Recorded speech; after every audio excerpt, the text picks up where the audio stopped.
Good morning, everybody. Good morning and welcome. We are so glad you're here. Welcome to DJ Expo 2015. Allow me to introduce myself. My name is Jeff Short. I am with CHAUVET DJ. Such an honor to be with you all today. This is always an exciting time for us at CHAUVET DJ, but even more so for us as mobile entertainers and DJs, because this is the time we get to connect with all of you and to talk with all of you and learn from you and share some learning that we've gotten from other places with you. And that's what this morning is all about. There's going to be people coming in and out. Usually that's what happens throughout the morning. But we've got a lot to share with you today. It was really interesting. I just met a new friend. Dwayne, was it? Yes, Dwayne, welcome. And he had a great question that we get a lot. He was talking about the new fixtures that come out, things like the Intimidator 355Z Zoom. He said, well, you know, if I get those, what do I do with the older Intimidator 350s I have? And that's a great question, and that's what today is all about, because it's about thinking out of the box and finding new creative ways to use your lighting. More specifically, what's of great interest to everybody in the room, I hope, is how you can make more money being more creative with your lighting and using the fixtures that you have. It's not always about buy, get the newest, throw out your old stuff. It's not about that. It's about what do you have and what can you use and what are some things you might not have thought about in the past. And there's nobody that I know of personally that's more qualified to share some of those ideas with you than the gentleman that's going to be speaking here today. And absolutely. So Jeremy Brech is a great friend of mine and a great friend of CHAUVET DJs. He is a wedding entertainment director, and if you're not familiar with that program, you need to be. Please see Jer and ask him about that. But there's a wealth of information about this standardized training and education that goes into these entertainers. Jeremy is one of those. He also owns his own business in Sioux Falls, South Dakota. Doing a ton of special event lighting and DJing and production work. This man is everywhere. He's been all over the country, setting up events, teaching, learning, and right now it gives me great joy and pleasure to introduce him to you. Please give a warm welcome to Jeremy Brech. Thank you, Jeff. I was really excited to hear about this. What you were talking about, the presentation being about. I was excited to hear you, and then you said I was the one presenting it. So we'll see how that goes. Well, my name is Jeremy Brech, and I am going to turn my mic down a little bit. Bear with me. Is that okay? Is that less hot? Okay. Jeremy Brech. I am out of Sioux Falls, South Dakota. I am very blessed to have a very strong economy in my area. And it allows me to kind of raise the standard of what we do, but also it allows me to kind of think outside the box because I have clients who are willing to allow me to do that. The thing I want to talk about, or I want to start with, is this presentation. I'm going to make it a little bit more interactive. Okay, this is going to be the first time it's actually going to be an interactive seminar. And so I encourage you guys to ask questions. Periodically, I'll have moments where I'll catch up with you and see if you have questions that I can answer, because I know I used to be one of those that sat in those seats and I had a ton of questions, and then when it was time for Q&A, I forgot exactly what they were all about. So we're going to give you those opportunities. If I can get my slideshow going here. Pardon me.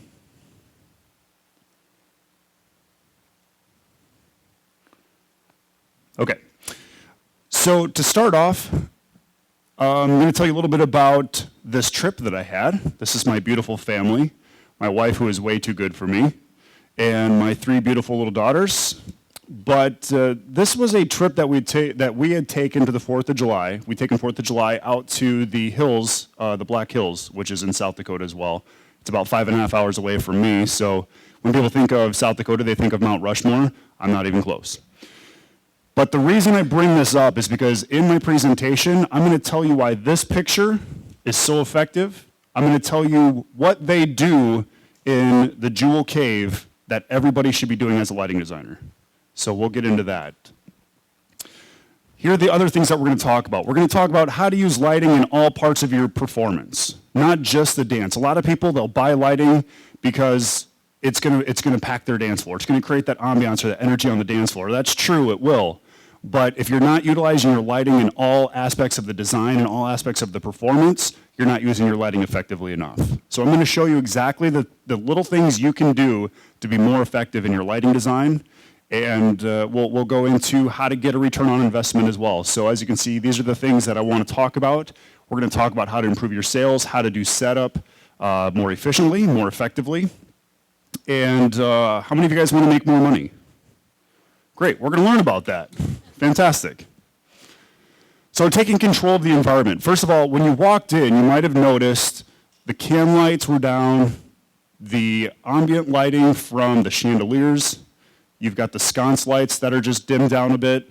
Now, starting with the design aspects, okay, this is where the information really starts to dig in. I really want you to take notes of these things because these will, from start to finish, change what you do in your lighting.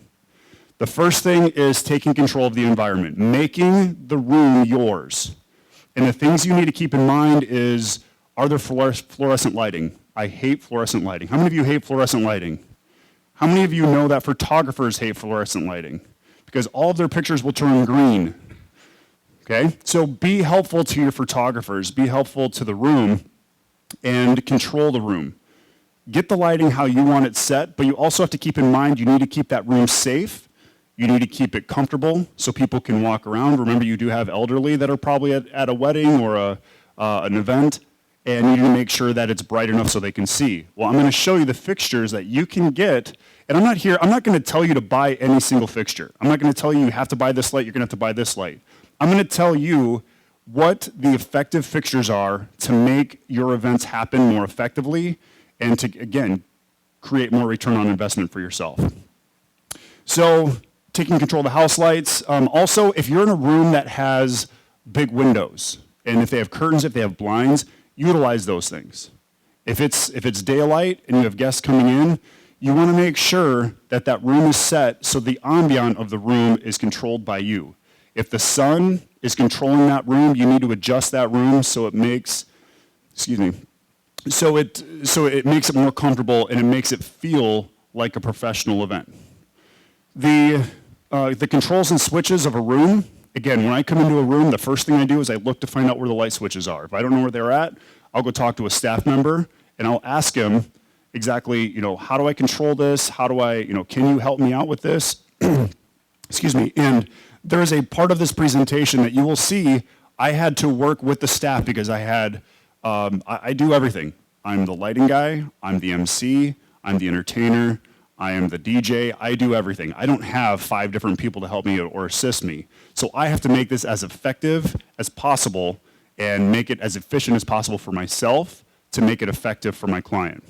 So again, knowing where your switches and your controls are is going to be very important. Oh, you wanted that picture. Hold on, I'll get back to you. Maybe. There you go. Got it? Excellent. So now you have to understand your environment. You have to look at the room and find out what are the areas of that room that I can be most effective with that's going to create the most beautiful ambiance. Okay? As you might have noticed, the slim beams that are on the side, if you're looking for a fixture that's going to change everything that you do in your lighting, the slim beams are an amazing fixture. Again, I'm not going to sell it to you. I'm not going to tell you you have to buy it. But I have sold those over and over and over this year because brides want something different. Okay? They don't want just the static uplighting. They don't want just the uplight that the hotel provides because the hotel is going to put a color gel or they're going to have LEDs. They're finally catching up, but they have LEDs now and they're putting them in rooms and they're selling uplighting packages. They're taking away from your bottom line. So now you have to go to that next step and basically give your clients something different than what your facility's doing. So this was a facility, the bride said, this room is ugly. Actually, I shouldn't say ugly, but it was all fluorescent lighting. Everything in that ceiling was fluorescent lighting, even these here. I don't know how they got fluorescence in there, but the reason we used the slim beams was the slim beams actually laid out perfectly with all of our wall breaks there. If we actually showed a panoramic of this view, we had slim beams on the sides, and then we have our freedoms on the front wall and the back wall. Now, again, in the design aspect, you have to make sure that this light is being used properly and it has a purpose. So what we did is with this middle beam, we actually cut it so it went right into that sconce in the wall. Now, if it would have gone outside of it, or if it would have been off-centered, it wouldn't have looked like it was supposed to be there. And that's important when you're doing your lighting, is make it have a purpose and make it feel like it's part of the room. The other thing, because we had to turn off all those fluorescents, again, making it safe, we use the easy washes, which if you look in the ceiling, you'll see the ceiling's blue. That's coming from those two blue lights in the back there. And we actually, I don't have pictures of it, but we actually did a wedding about 2 weeks ago where the whole room, and I'm going to give you a couple different colors so you can see exactly how bright these lights are. So there's more like a light blue or a sea blue. And if you need a little white, maybe you want to warm it up a little bit, let's knock out some of the blue. Now we have more of a warm white. And now we have more of a amber color. So just by using two of those lights, I can wash the entire ceiling. Now what does it look like when we don't have those lights on? See how much darker it gets? Loses a lot of ambiance. Yeah, I believe so. That's the Wash FX. They're a great fixture. Again, we had a facility that she wanted to turn off the fluorescent lighting, and those things are ridiculously cheap. I shouldn't say cheap. They're ridiculously inexpensive. Affordable. They have amazing built-in programs, and actually, here I can show you the built-in programs. Basically, they just kind of do their own thing. When I first saw this light, I saw it as an effects light. I saw it as a light that would go onto a dance floor. It would create movement, create energy on the dance floor. But then when I did lighting symposium up in Minneapolis, someone came up to me and he said, I need to do tent lighting. I want to wash the tent in a certain color. And the beam or the spread of these angles on these lights is amazing. So I encouraged him to, look at these lights as an option.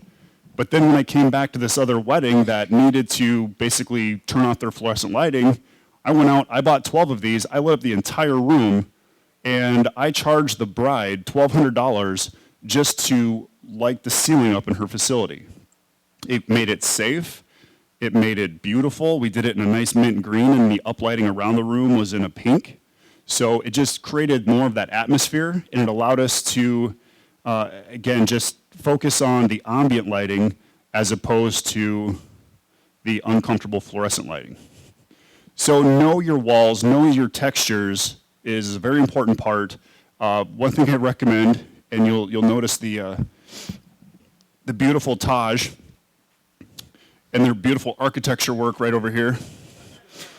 I do not recommend lighting up, and that's actually why I put this one here. I put this one here every year because don't put it on a wall that has flaws. Okay? Now, if this was brick, if it was stone, it would look beautiful. That's not probably the texture that you want to make pop into the wall for your bride's sake or your client's sake. Now, the other thing too is your saturation of light. You have to think about dark walls. It's going to saturate. It's going to soak up color. Same thing with any type of wood. Steel is another thing that's really hard to light up. Does anybody understand why? You want to answer that one for me? Yes. It's too reflective. Yeah, exactly. It basically bounces right off. It doesn't allow the light to actually soak into the wall or whatever it is, and it just bounces right off. If you try to light up a car, your best bet is don't. Floors, you're going to have the same problems with marble flooring, the really shiny floors, you're going to have the same problems. And I do recommend, if you have a facility that has beautiful floors, just do a nice wash on it so it kind of creates a beautiful ambient on the floor as well. Glass, obviously, again, glass is it's basically going to go right through the glass, so you're not going to get a very effective surface. And actually, I'll show you an event that we've got coming up here We've already done the event, but we have another event that's using the same theme, and I'm going to tell you how we have to use our ellipsoidals more effectively by using paper over windows. So again, we'll talk a little bit about that as well. So again, this is where some of the interactive happens. Okay, this is not in Sioux Falls. This facility here, I actually just pulled these off of Google. I have no idea where these are at, but what I want you to do is I want you to look at this, and I want you to think, what are the areas that you would accent? What are the things that you would really make stand out in this facility? Okay, if you were designing the light in this room, how would you make this more effective? Yes. Light the columns, yep, perfect. Yep, do a nice contrast, exactly, yep. Perfect. The arch, yep.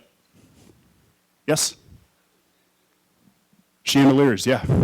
And I'll show you a picture that we did at the plaza this last weekend. Amazing how you can do some simple things that makes it very effective, and we'll actually do that here today as well. I was in the plaza at, right next to, oh my gosh, I can't even think of the park now.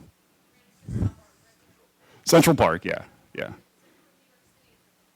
I was in New York City at the plaza, yeah. Beautiful hotel, beautiful. So again, just using simple techniques, and again, the texture of this pillar is going to look beautiful because you're hitting different facets and different sides of that pillar to actually make that reflective property. How about this beautiful place? We all have one, right? It's not that nice.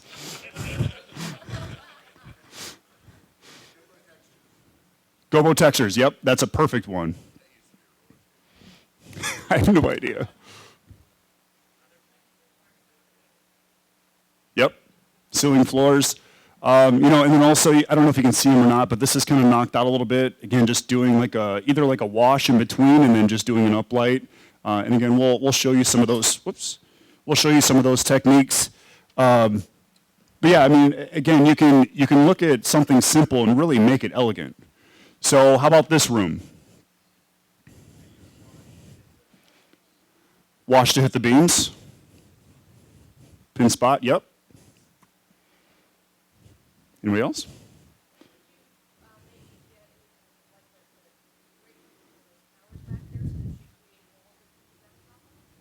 You could. I wouldn't block any of the beautiful ambiance outside. That's my hint for you. Exactly. Think outside of the box. Think outside of the glass box. Lighting up those trees, and we have some events that I will actually show you when lighting up trees can be very effective. I actually did an event with Liz. She came to Sioux Falls, did the entertainment, her and Peter, and they did the entertainment. I did all the lighting design, and we lit up all the trees around that tent, and it just gave it a very beautiful feeling where it's not just in the tent, but everything around that tent now becomes part of the event. So the number one question that you get on the phone is what? Do you do uplighting, right? Because that's all your brides know. All they know is uplighting. They don't understand what wash lighting is. They don't understand what textures are. They don't understand what pin spotting is because the only thing they see or hear other people talk about is uplighting. So uplighting is your foot in the door. That is a must. You have to have uplighting. Now the question is uplighting on its way out? Absolutely. It's on the way out. Unless you're doing more than just uplighting with your uplighting. And I'll explain that. So let's look at good techniques.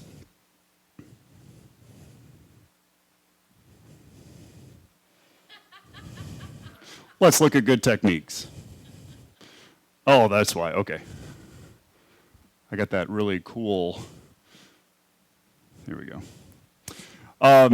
So again, we talked about wall textures a little bit. This is a stone wall. This is actually a facility that I ran for a couple years, and now I'm just focusing on my lighting business and entertainment business.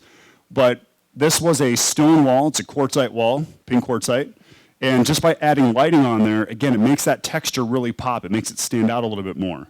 So if you're ever doing an event, probably not in Texas, well, unless it gets to, 70 degrees, then you guys might turn on a fireplace. Anyways, a fireplace is a perfect opportunity to light up. And you'll notice with these uplights, again, I don't have a lot of texture on the wallpaper, but I do have texture when it goes up into the pillar. So by putting them in areas that have a little bit more depth and texture like this wall, it makes it more effective. I think my pointer went out. Yes?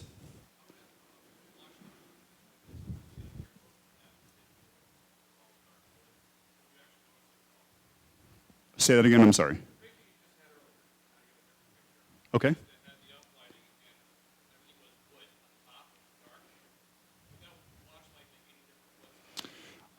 There's certain woods, it depends what the finish of that wood is. If it's a little bit more glossy, there's certain things that, again, knowing what angle you're hitting it at, if you're hitting it from the front side and that's where people's perspective is, that's why I put those behind you, because the light is hitting everything this way. If I would have put them shooting that way, this wouldn't be lit up, you wouldn't see any of that facade, you wouldn't see any of that architecture. So with the saturation of the wood, again, that's just understanding the qualities of the wood, understanding what the texture, the finish they put on it. So it might be one of those things where you might have to do a site visit, try it out, see if it works, because you'd hate to go in and say, oh yeah, I can light this up for $1,000. You get in there and it's like, okay, I couldn't do it. I actually ran into that problem with a car. We did a hospital, they did a wine event, and they had a $750,000 BMW. And we did some lighting and video mapping on the car, and I had to bump my projectors way up because, again, the property of that car, it was actually it wasn't a clear coat finish.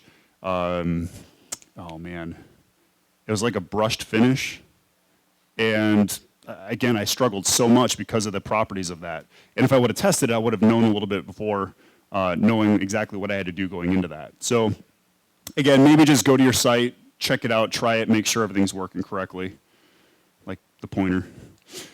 Okay. Oh, I'm sorry, I almost skipped right over that. So angles, I want to go into that because that is important. Angles are very important when it comes to your lighting. And can you get a battery for that? The reason you see this angling right here is, first of all, you don't ever want your lighting to interfere with your monograms, your textures, your patterns, or anything like that. So that's why wash lighting becomes very effective. And you'll see some of the pictures that I have with slim beams on the next slide here that actually has the slim beams with the monogram, but what we do in the middle is we wash the middle. And again, I'll explain exactly why. Right now, if this light would actually cut through there, you're basically making a perpendicular cut with your lighting. So anytime you have lighting designs like this, you want to make sure that it's not interfering with your gobo or your monogram. You want to make sure that it has good symmetry, that it's balanced. And if you look at this next picture, this is an event we did in Seattle, just doing some slim beams all the way around. Here is that picture from before. Like I said, making sure that it's all balanced inside that, inside those sconces. But this right here is the slim beams, but so it doesn't create any conflict with the actual gobo itself, we just did a wash right here through the middle of it to kind of make it feel a little bit more together, as opposed to, again, breaking it up. Yes?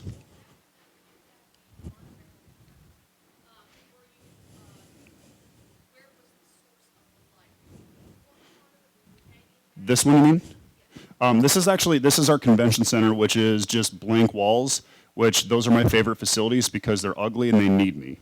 So this gobo was actually shot, I'll give you a little hint. If you go on Roscoe's website, they have what is called a gobo calculator. Anybody familiar with that?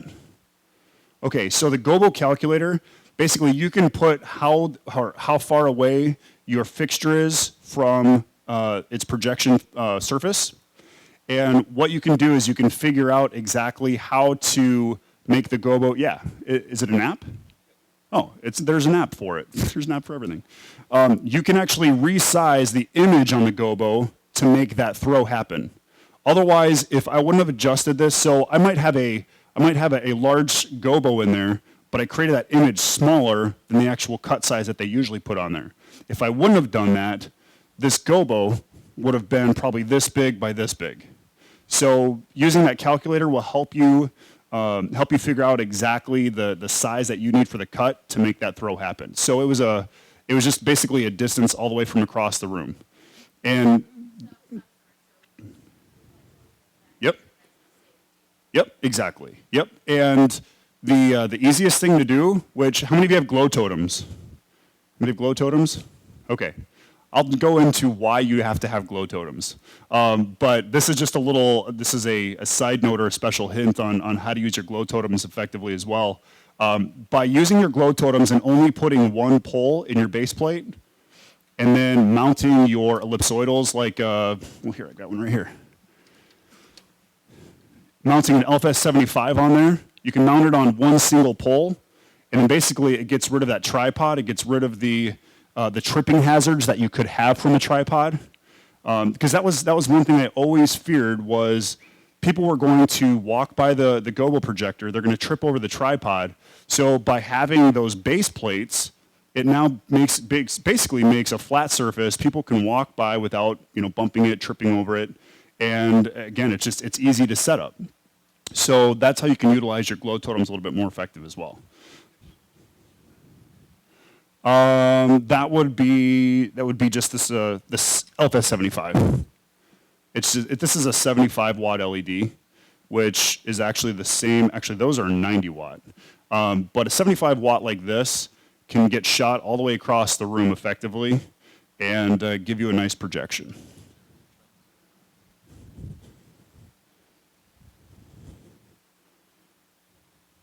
We're back in business. All right. Okay, so spacing can be very important. And the reason I say that is, the reason spacing is so important is because if you have your lights too close together, all you're doing is you're creating a wash. Okay?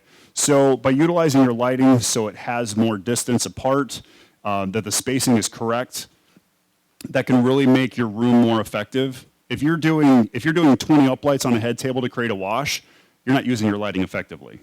Uplighting or a par is creating an uplight, and a wash effect is creating a wash. And we'll go into washes here in a little bit. Some of the alternatives for uplights, which if you see, I'm going to jump off screen here. I'm going to show you some of the programming that we have. So let's turn off. Whoops, not freedoms. We're going to turn off the slim beams. And then you see the two wash lights, those two moving heads. And there's later in the presentation, I'll show you exactly how we use these on the main stage at Mobile Beat. And we use these as uplights. I think we had 12 of them in the front, and it created a nice wash. It created a nice tight uplight because these lights have a zoomable, they can zoom in, they can zoom out, so they give you the beam angle opportunities. And when we use these, here's some of the built-in programs. Basically, all it's doing right now is the lights or the diodes, I'm sorry, the diodes are just kind of jumping around inside, so it makes it look like there's a little bit of movement there. But to actually make these move,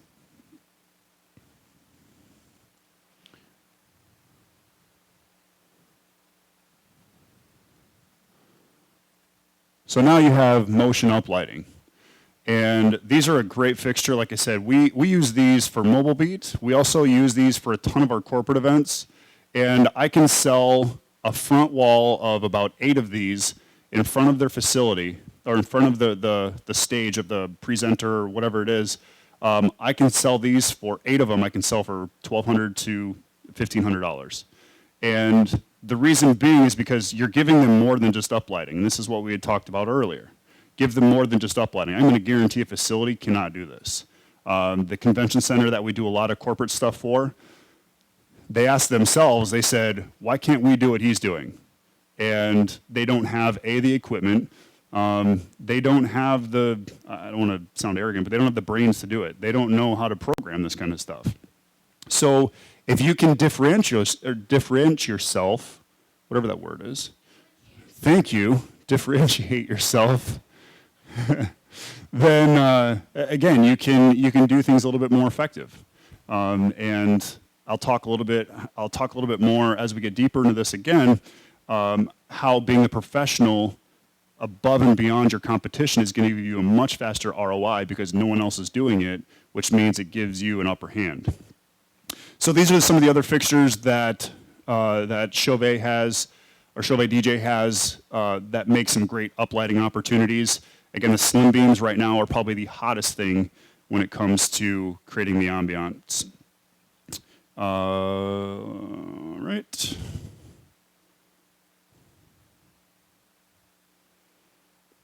Okay, so ceiling washes. Again, I showed you the FX, the Wash FX, a very effective fixture. They're very inexpensive, and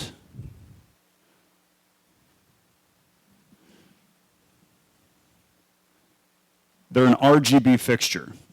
So creating a nice wash into the ceiling is very effective. The different venues that I have here, basically this was an old church that they had turned into a facility. And what we did was we have the original Rain 56 par cans, the aluminum ones. You guys remember those? Okay. They're so lightweight that we could actually clamp these right into their curtains, or not on the curtains themselves, but on the curtain rods. And it allowed us to create a nice, beautiful ceiling wash. We had the bride, she said, everyone does uplighting on the walls, and it just doesn't really pop. I mean, the ceiling just gets lost. So when I came into the site visit, I looked at everything and figured out this was my best opportunity. I looked at it as a tent, and it allowed me to create that beautiful ambient into the ceiling. And the facility, anytime they meet with a bride or a groom, they show them this picture, it's sold. It's such an easy setup, and it's so effective. This one here, again, this is actually showing you kind of a contrast. Right here is just the orange, a couple custom gobos, monogram on the dance floor, but then we did a nice purple into the ceiling just to kind of create that contrast. Creating a contrast is probably one of your most effective things when it comes to, I'm going to turn those off. There we go. Probably the most effective you can do is creating the contrast into the ceiling as opposed to, or with your walls, because it creates a different ambiance. It just really makes it beautiful in there. Now, if I would have done red walls, red ceiling, it wouldn't have popped as much. It wouldn't have had the same feel when people walked in. Let's turn our slim beams back on. We'll go blue. All right.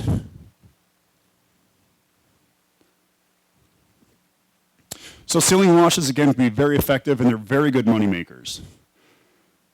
Wash lighting in general. We have, I want to say, 110 of the color strips, the original color strips. Now the wash lighting that they have now, they have so many different options. They have IP options for the color strips. Wash lighting, let's see. Where's those filters? Those little blue filters? You can grab those. I'm going to show you a trick. A very easy trick that I found out just going through the CHAUVET website. Is anybody familiar with these? Does anybody know what this is? This is a color bending or a color blending filter. It's called a diffusion filter. This is a 60 by 1.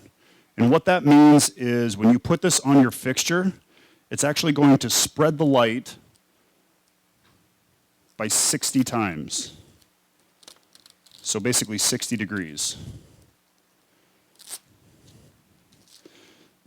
We have, when we did the tent lighting with Liz, we had roughly 60 or 70 of these, just because we wanted that nice full spread on the tent. They didn't want the streaking in the tent.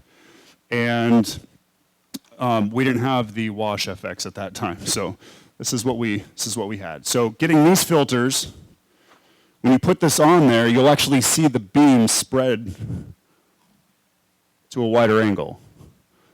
Can you see how that changes? Does everyone see that? No? Okay. Now, again, this is a 60 by 1, so it's spreading 60 wide, and it's not making any change there. When you turn this, you'll actually see the tightness of that beam. When you take this off, that's the normal, that's the tighter, and then that is the widespread. So using a simple diffusion filter like this, you can turn your PARs or your uplights into a wash light as well. So if you don't want to spend, however much on a Freedom, and then also spend another $200 on a wash light, again, hopefully they're not listening, but it's an easy way to utilize one fixture to do two things. So keep those filters in mind. We use them all the time. They work fantastic. When you are doing draping, if there's a room that has draping, you don't want that streaking effect. And we started doing a lot of wash lighting because everybody else was doing uplighting, and it looks like a barcode. When we do some of our bigger facilities, if you have uplighting every 5 feet or 10 feet, it starts looking almost a little bit too, again, I call it barcodey. So by adding wash lighting in there, it allows it to be more effective. Now the other thing too is this facility here, it has so many breakups where there's a door here, goes to the corner here, there's like a shelf unit back here, so it's just so broken up. And if I did uplighting, it wouldn't look consistent, because if I had an uplighting on this shelf right here, the beam angle is going to be much different than this one here because of the distance and the throw of that spread. Does that make sense to everybody? Yeah? Anybody not make sense to that? Awesome. Okay. So again, the wash lighting is very effective, and we use it a lot when we do patterns, textures, because it allows us to not cut into our patterns. So this is the same facility. Again, you can see it's really kind of broken up in here. They've got it's ridiculous. They got so many shelves and tabletops and things up against the wall. So this is washing a drape. Again, here's what we did. Here's the wash effect, and then here we actually did uplighting. So you can kind of see the difference. Now, if I would have put this here, it would have created a little bit of conflict with your lines. So just by creating a nice wash in the middle and then doing uplighting around that, and then also this event here, we did just the blue and created a nice spread of light through all of the draping, so the draping all glowed. Yes?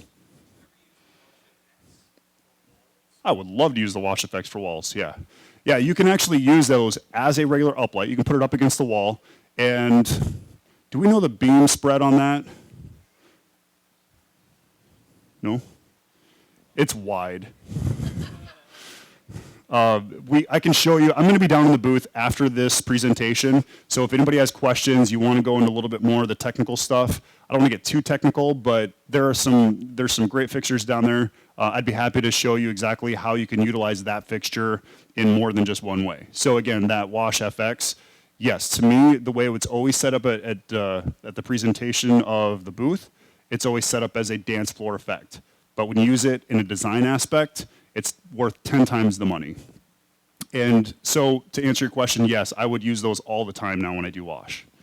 The patterns here, again, they're not conflicted with the lighting. We're just doing a nice ambient glow behind that. And then also with the textures and the monogram there, I'm just doing a wash to make it feel complete.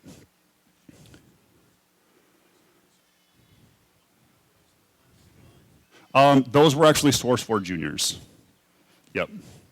Yep, and so these here are as well. Any ellipsoidal, like I said, the LFS 75, they're going to give you that nice crisp. Truthfully, these are probably crisper and cleaner than the LFS or than the Gobo or Source 4 Juniors. How many of you have Source 4 Juniors? How many of you hate the glow that they give off when you can't get them focused just right? It might be crisp on this side and fuzzy on this side. A donut will help, but it's not going to eliminate all of the unfocusedness. It's going to eliminate the halo, but the focus, because that lens, because it shifts, it can create, if there's any type of left or right movement at all, it's going to create this to be fuzzy and this to be nice and crisp. And I'm pretty sure I've got some pictures where I can show you exactly where it went wrong. Did the client know? No. Did I know? Absolutely. So this here, again, this is a nice wash light. This is actually in a facility that they host computer servers for like the network. And it's like a bomb shelter, I swear. But this is all brick. And then by doing the wash lighting, again, these are just the color strips. By using the wash lighting, it allows us to create that texture in the wall and make it feel complete and not make it too busy with all of the regular uplights. So here's a contrasting, this is a very popular thing that we do as well, is the contrasting uplight and wash light. So basically using a wash and a uplight together to create this effect. This was actually a masquerade party that we did. And I'll talk about this client a lot because this is one of our best clients that we have. Every single year, they come back to us and they say, tell us what we need to do, how much we need to spend. The first year, when they weren't quite sure exactly what I could do, this was their masquerade party. And I watched Phantom of the Opera 5 to 6 times just to understand the theme of a masquerade. I looked at the colors, I looked at the richness of the golds that they used, the roses, always popular during that era as well. So we helped the florist kind of create this theme as well. So for this theme, we used reds and we used a deep purple to kind of create that contrast. Now, the other thing too is we had I shouldn't say they're ugly. They didn't fit the theme, but they had chandeliers up here that didn't match the theme.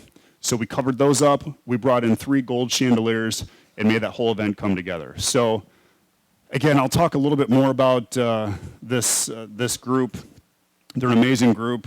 The first year, they spent about, just for lighting design, they spent right around $7,000. Now they're up to roughly $17,000 and $19,000 each year. So there's really good money in lighting, as long as you know what you're doing with it. Again, here's another wash lighting. This is the stone facility.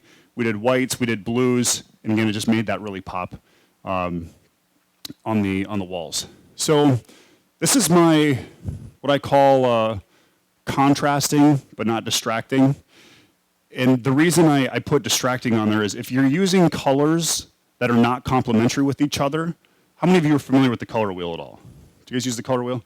If you do not understand the color wheel when it comes to lighting design, I recommend getting a color wheel, understanding the color palette, and really digging into exactly which colors are complementary, which ones are contrasting. Because if I would have done this red and then a green, yes, I would have looked like Christmas, but it just would have been a very ugly, transparent color. It would have looked terrible. So by using the right colors, they just blend in well. So you have the red wash, and then we just did basically the Freedom, or this was 3 years ago, so it was the bigger Freedoms. Now they made them all beautiful. But all we did was just angle that Freedom up to this direction to kind of create the purple hue to match in with the red hue. So again, understanding your colors is going to be very important as you dig a little bit deeper into the lighting design.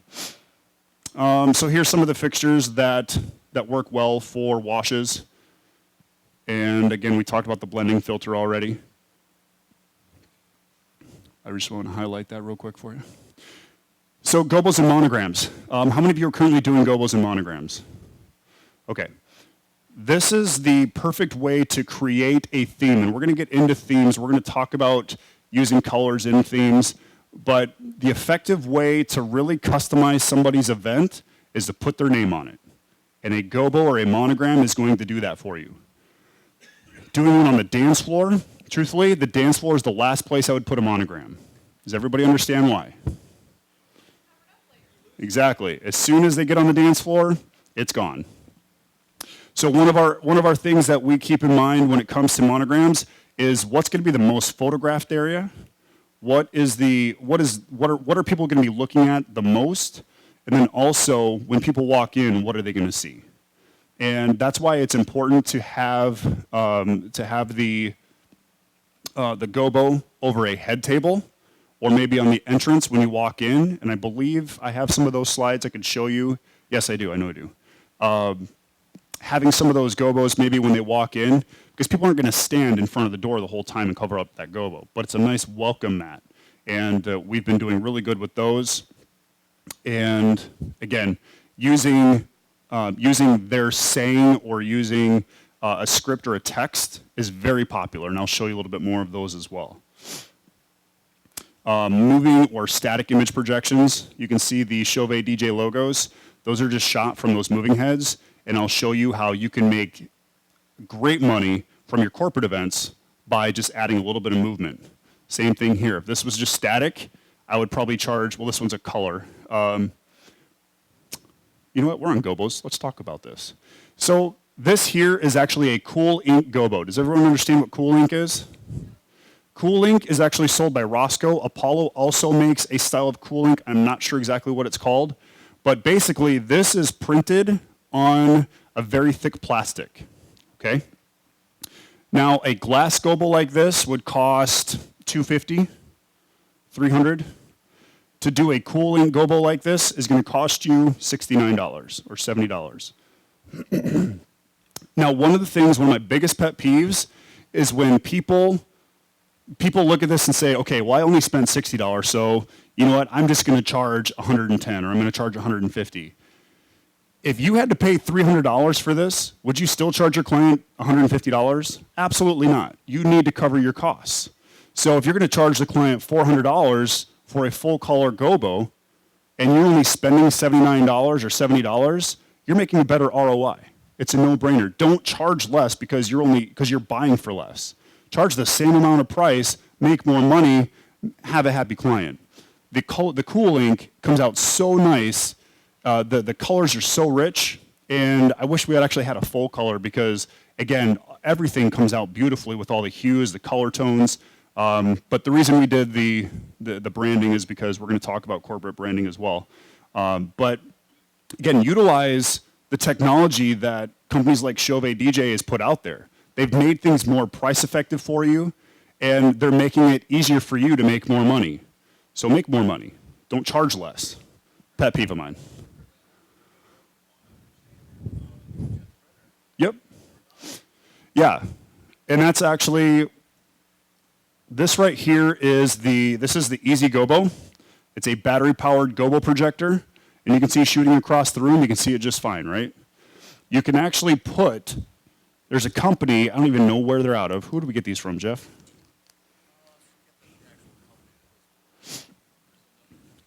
So if you go on to CHAUVET DJ's website, you go to the link, and we can pass this around. Just don't shine at my face. I said don't. We're going to pass this around. You can take a look at it. And then I'm also going to pass around this little slide. This is actually a slide projection company. Does everybody know what a slide projector is? Carousel? So these are actually, there's a template on CHAUVET DJ's website for this fixture. You can go on there. You can drop your image right inside that template. You send this to them, and they will print it on a slide projector for you. And again, this is a full color. So if you look at it, I don't know if you can really see much of it in the light, but then you basically cut that out. You put it right in the Easy Gobo, and you've got a full color, beautiful print. I mean, you're talking the highest quality like you would see on a photo. They do an amazing job, and the cost is $1.49. So again, for a full color, I would charge my client roughly $400 to $500 because that's what it would have costed me if I would have got a full color glass. Now I can charge $400 and make a $398 profit. That's a pretty good profit, right? Don't clap, I didn't do it. Yay for profit. So this is what we were talking about. Make sure your monograms have good placement. Here's our head table. Again, we didn't cut into our monogram, but the monogram is right over the head table there. So every time someone takes a picture, guess what? They're going to remember that this was Kelly and Joel's wedding in 2010. That's right. And then over here, this was the church facility that I was talking about. This is when you first walk into the room, it was just this blank wall. And by shooting the monogram right into the back there, again, that's the first thing people saw when they walked in. It just created a beautiful ambiance. So the welcome mat that I talked about, these are simple things you can do that makes it very effective. So when people walk into that room, they already feel like they're walking into something special. And that's what your couples want. They want your guests to walk in and feel like they're coming into something that they're going to experience completely different than the last wedding they went to. Doing a simple welcome mat. This is a grayscale color. I'm sorry, that makes sense. Grayscale gobo. And we had, now actually I want to point at two things. We had this cut, or we had this printed in the glass, but the other thing I want to point out is this right here is the actual color of the carpet. It's very dark. And when we projected this onto the carpet, it created a complete conflict for us because you couldn't see it. It basically got soaked up by the carpet, and that's what I was talking about before with know your textures, know your saturation, know your reflective properties. So what we did is we had a linen, we stretched it, very, very thick linen. We stretched it, we put white gaff tape all the way around, basically made this beautiful entrance mat when they walked in, and now we had a white surface to shoot our gobo on. So sometimes you have to, again, you have to look at something and make sure that it has value, because if it's completely lost, your client's going to say, "Well, I couldn't even see the gobo." Okay, maybe doing a little bit of extra work by putting down a white mat is going to make all the difference. Here was another one that we did. This was just a black and white on glass, and then this was just a steel. This was a big Alice in Wonderland wedding we did, which I don't know if any of you have ever seen that, but we'll talk a little bit more about some of those. Scripted gobos. This is what I was talking about. They're very popular, and we've had a lot of success with them. This one here, this is one that we had worked with Liz and Peter. They did the entertainment, we did all the lighting. We did globe lighting across this super long bridge, and then we actually had feather banners that framed into each side, and as they walked out, it said, "Thank you for celebrating with us on our wedding day." Doing something like that, again, creates that exit mat as they walk out, and it basically has that personalization from the bride and groom saying, "We appreciate you coming to our wedding. Thank you." Again, this gobo is something I can use over and over and over. We've used this probably over a dozen times. We've sold it for the same price of $150, even though it only cost me $69 original cost. This one here is this Eat, Drink, and Be Married, another popular one. And then corporate branding. Corporate branding is very important to your corporate clients. If you ask Bernice CHAUVET, who basically puts all this together for all of you, she says it's important to have corporate branding in everything that you do. When you go down to the booth, you're going to see corporate branding. Yes, you can have a banner, but how effective is that banner right now? Okay? The fact that I pointed out, probably effective.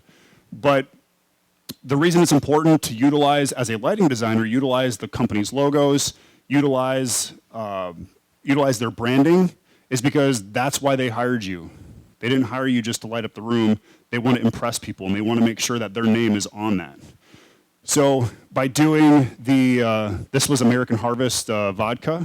We had an opening launch party for them, and as you walked into the room, you saw the big gobo there, and then here we just did a gobo on the backside of spandex, and you can see this one kind of. Let's see. I don't know if I have any other pictures. I do. So that one is actually scanning around the room, just like this one here. The original CHAUVET 260 Q spots. We put the logos in there, put them up into the ceiling here, and basically the logos just scanned around the room. Now, would you charge more for that? Absolutely. Because you have to A, program it, but B, you're creating movement, which makes it more attractive to your client, or more attractive to the guests. So when they walk in, yes, they can see that one as a static. They can see that as a static gobo, but when you are patient, I can show you what it looks like.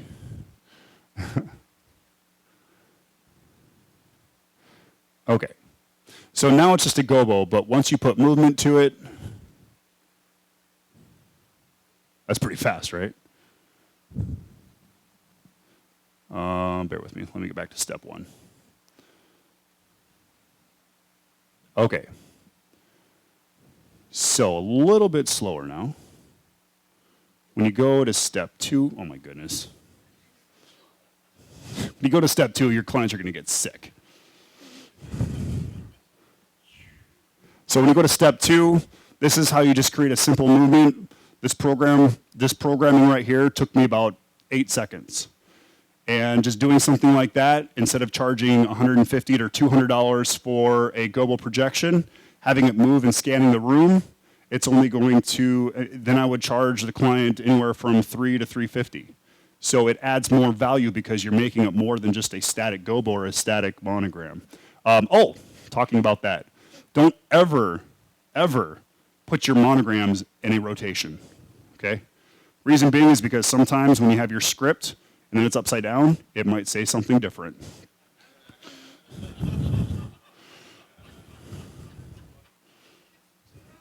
Do I have any examples?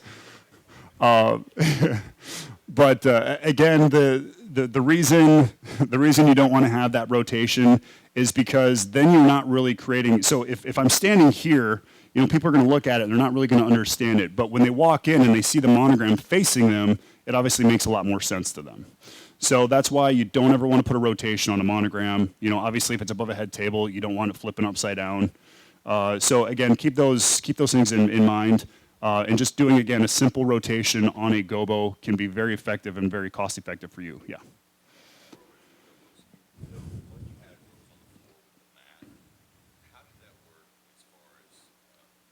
Trip hazard.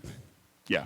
With having that stretched out so tight, I mean, it really would have took a lot of work. It was a very, very thick linen, so it wasn't just like a blanket or a sheet or anything. But, I'm sorry? Mm-hmm.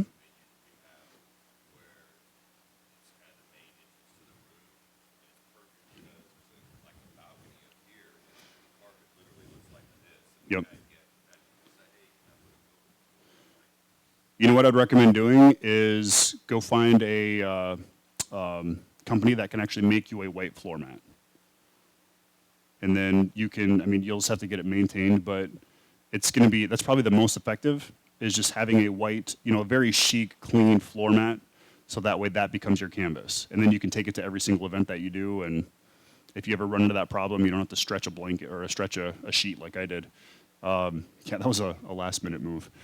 So alternative uses for gobo projections, textures. I love textures. If you're not doing textures, I'm going to tell you, you're 3 years, 4 years behind. Textures are one of the most effective things you can do when it comes to your gobo projectors.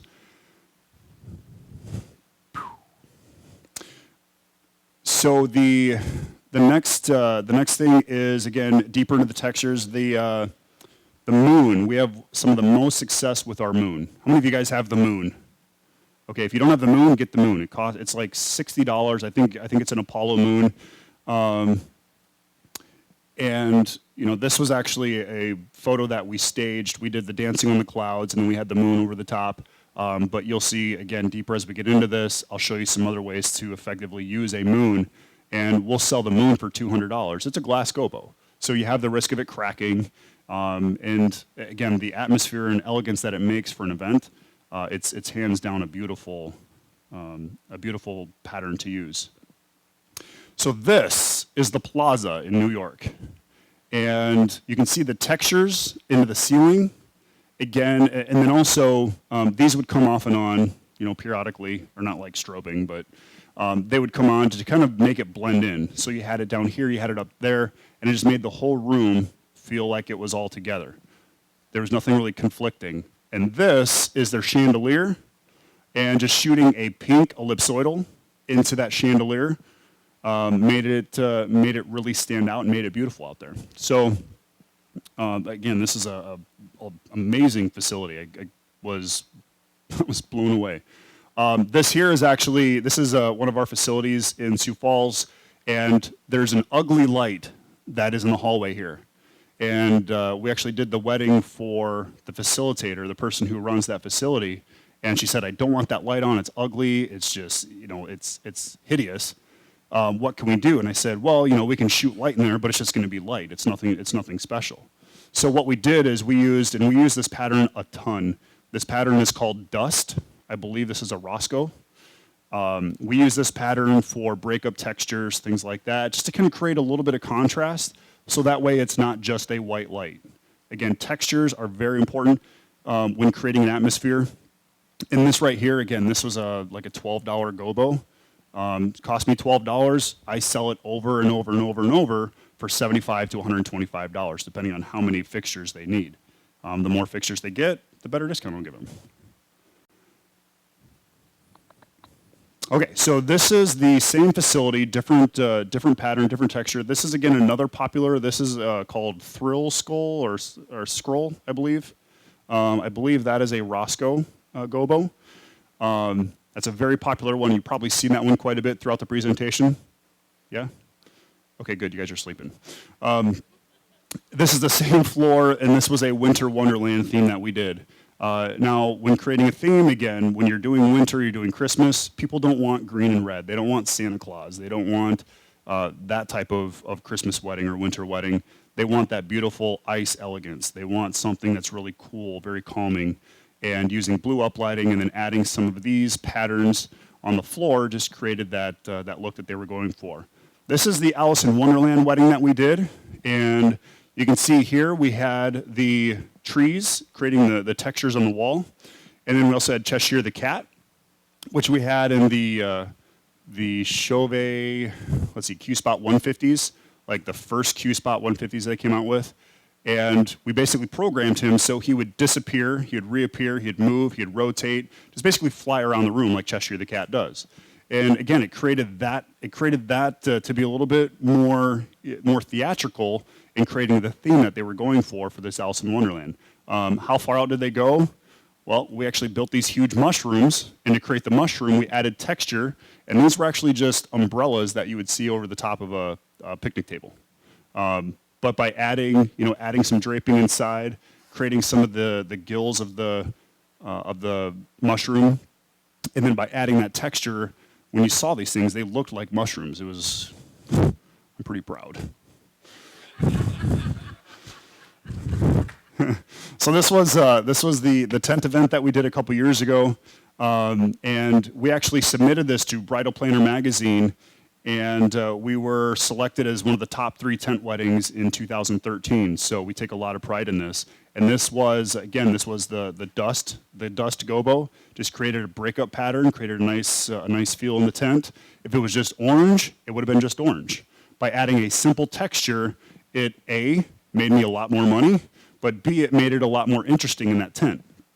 We pin spotted, and now they came out with the easy pin. Oh well, I made it work. We had, I think we had 40-some pin spots hitting all these tables. And try pin spotting from that height, not knowing where your flowers are going to be. So we had to guess where the flowers were going to be. We had one, let's see, it's right over here right now. We had one piece of floral that we went around to each table, and then we aimed it the night before the event. So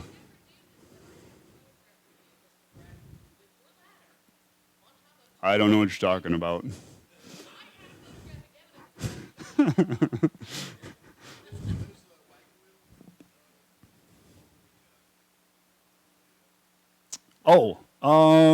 You know what? The tent company, we actually had them install those. And then we put a par can to actually shoot down to make them glow orange. So this was the final results. This was the pride that we had for this event. And I think, Liz, you're right over here. But again, just adding textures, you can create some really amazing things. This is the outside of the tent. I talked about lighting up trees and everything on the outsides. You can't really see a lot of them, but when you're further away, every single tree around that place was lit. The other thing, too, is these are tent stakes, okay? That's basically what's holding the tent up. Well, how many of you do tent events? How many of you do outdoor tent events? Okay, so one of the biggest things that you have to keep in mind is it's dark outside. There's tent stakes every 10 feet. It's a trip hazard for your guests.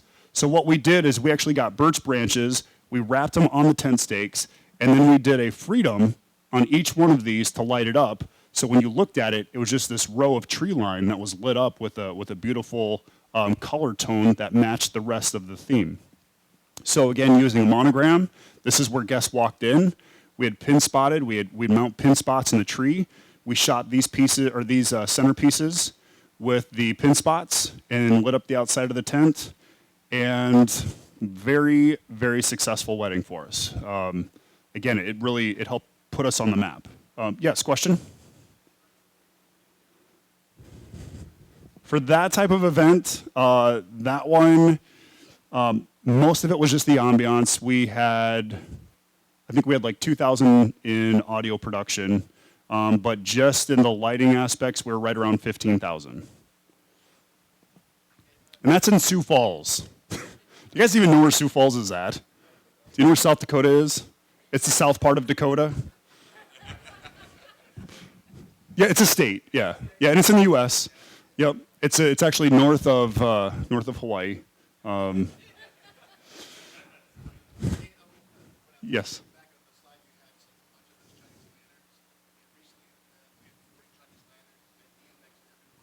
Nice. Cool. Yeah, I'm gonna talk about dimmer packs. I don't know if I actually have the dimmer packs into this presentation, but I want to show you and talk a little bit about some of the effective things we've done with dimmer packs. This is that corporate event that we did the masquerade party for. This was the next year, and again, this was going from a $7,000 budget, and they said, you know what you're doing. And I used to do haunted houses. I love doing haunted houses, and I will eventually get back into doing haunted houses. But this was that same facility. We had black lights basically shooting on the walls, and the reason being is because all of this wallpaper, or all the walls, we got clear plastic, like very thin clear plastic. We mounted all that plastic around the facility. I've got glow-in-the-dark UV paint, and basically got a glove. I wiped UV paint all over the walls. And then when the black light actually hit the UV, it made them pop, and it gave that room a whole different dimension. We're talking about pin spots, right?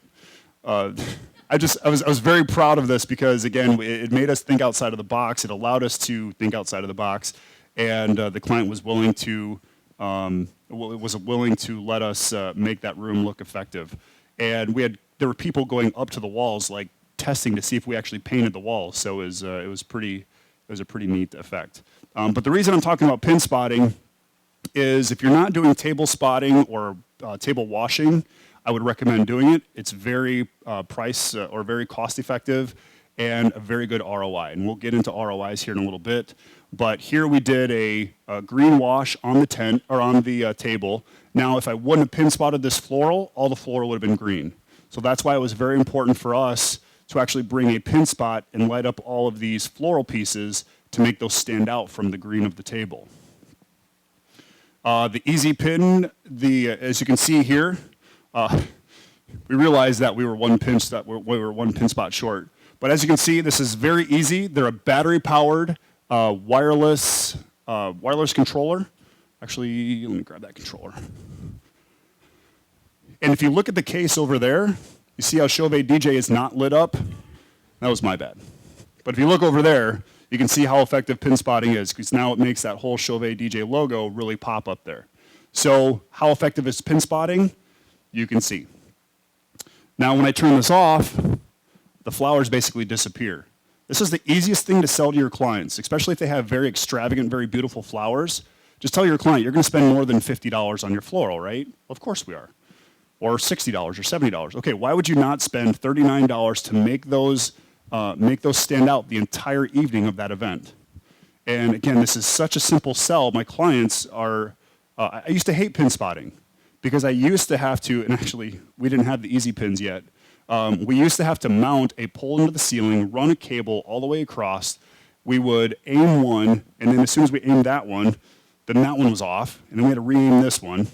So now, you just go up there, you tack them up there, and again, the return on investment on these is like 1.25 events, and we'll get into that here in a little bit. A very effective lighting fixture, and then this here, this is the easy wash.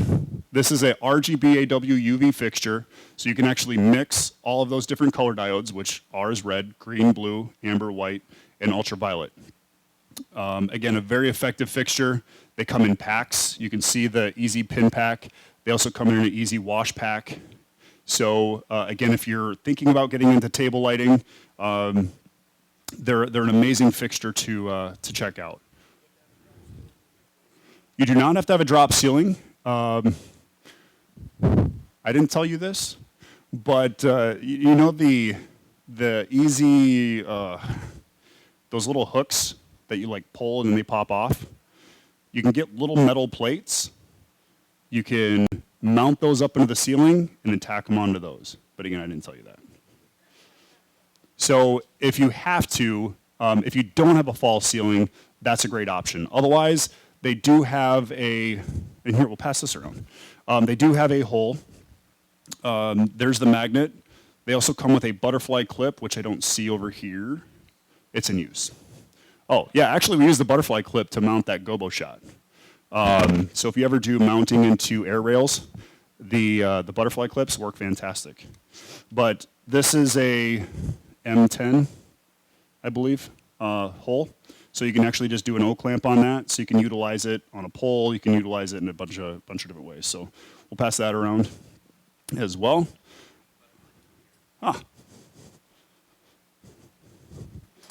So this butterfly clip was actually designed, and truthfully, we don't even use the butterfly clips on these fixtures, but please, CHAUVET, whatever you do, make sure you keep making these with those. The reason being is because we use these for everything else. We use them to mount those type of things. We'll use these to put into our false ceiling and then hang our bistro lighting on, and you'll see exactly how that works when I pass that around. They're a great little tool that is just kind of a bonus feature when it comes to the pin spots. Now, the other thing too is these pin spots are a cool white. And I don't know if I'm going to get too much into color temperatures, but if you're working with a certain facility that has, or a certain theme that is using cool whites, you want to use just the regular diode that's in there. You can't change the diode, but what you do is in the pin pack, it comes with some filters that will actually warm up that LED, so you can create that elegant warm white as well. So, and there's a couple different other colors. I don't ever use the reds or the blues or the greens because basically I use that as a design fixture. I don't use it as an effects fixture. And to light something up red, you're basically going to knock all the color out and it's just going to be red. So the warm white and the cool white is very effective when you're doing your pin spotting. So the easy pin pack, this was another example of just doing the simple pin spotting. Floral pieces, talked about that.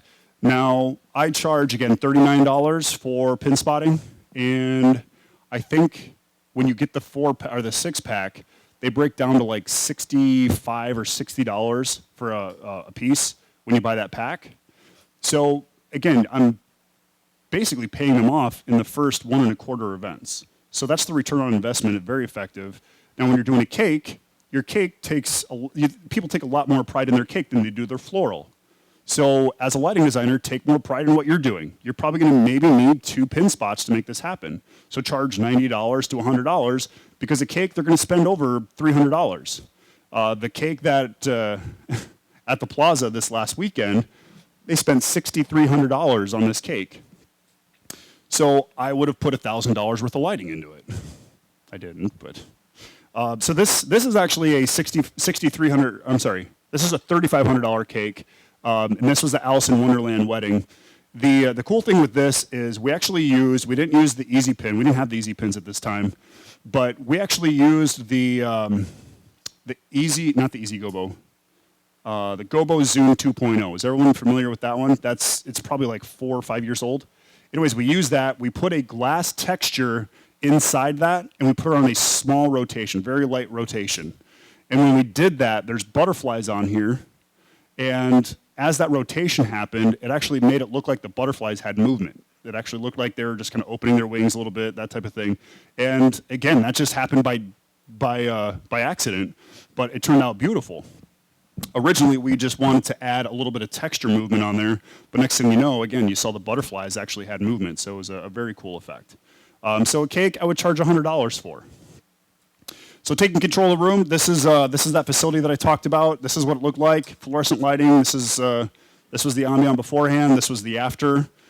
Came in, we actually lit up the floors just to, again, give it some illumination. It was a concrete floor, so it basically reflected off, but it made it bright enough so people could see. This was the facility that we showed earlier. You walk in, there's their monogram. We did a texture. We did the scroll texture on the back of their head table just to make it a little bit more interesting. And then this is my convention center in my area. Again, very, very simple, very blank walls. Here's my glow totems. Here's my moving heads. And then the dance floor was right in the middle, in the front of their head table. And my facade, basically, I'm there to blend in. I don't want to stand out. Just basically, taking this to the next level, they had a outdoor theme and very woodsy. They're hunters. Even the bride's a hunter. So we added trees and textures to create this feel. So the monogram over their head table, trees, and even on the back side we had trees. And to really bring it together, since their colors were that nice rich orange or that autumn orange, we added the digital wireless uplighting. Now you're asking, why didn't you use a color filter to actually on the back side? Because I wanted to be able to change the color through ambient. I wanted to create some orange. I wanted to add some other colors. So we actually added the uplighting to bring it together like that. Now when the event was happening, again, I could fade through color. I can make different color changes. And just a very effective way to, again, kind of create the atmosphere. So, my question to all of you, and Mike Walter, no answer. What have I done in this presentation that all of your couples are going to expect? What have you noticed? And don't say lighting. Bling? Customization? Elegance? What are you seeing right now? Movement. One of the most effective things you can do to knock out any of your competition. Your competition will not be able to keep up with you. So, creating slight movements, motion lighting with uplighting, creating an ambiance using movement, using textures on walls. And actually I have some programming I'm going to show you here to see exactly how that all works. But small color changes are some of the most effective things you can do. Because when you tell a client, oh yeah, I can make the lights change color when the dance starts, she's going to ask, okay, well, what can it do before the dance starts? Well, if you're just saying, well, I can flip from red to green to orange, whatever your colors are. But when you can do something simple that you don't have to worry about,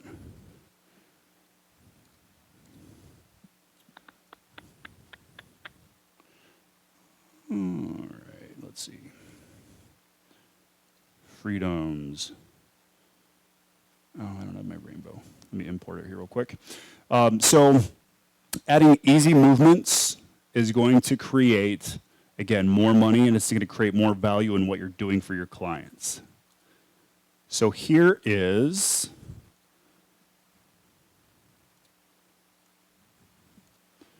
a rainbow chase. So this is so you can see the colors, okay? I said small change in color. This is more than small change in color. But the reason I'm doing this is so you can see the color change. So if you watch there, you see red, red, red, red, red all the way around the room, right? The easy things you can do, and you can speed this up, you can slow it down. So here's a little bit slower. Okay? Here's a little bit faster. So when the dance starts, and you can actually set this up so you can hit a drum beat on Show Express, and it will actually change with the drum beat. So it'll flip around the room. So this is the one that I feel is probably the most effective, and this is what we do the most. I'm going to turn the slim beams off, so that way you can see this a little bit better. Let's turn off the zoom washes.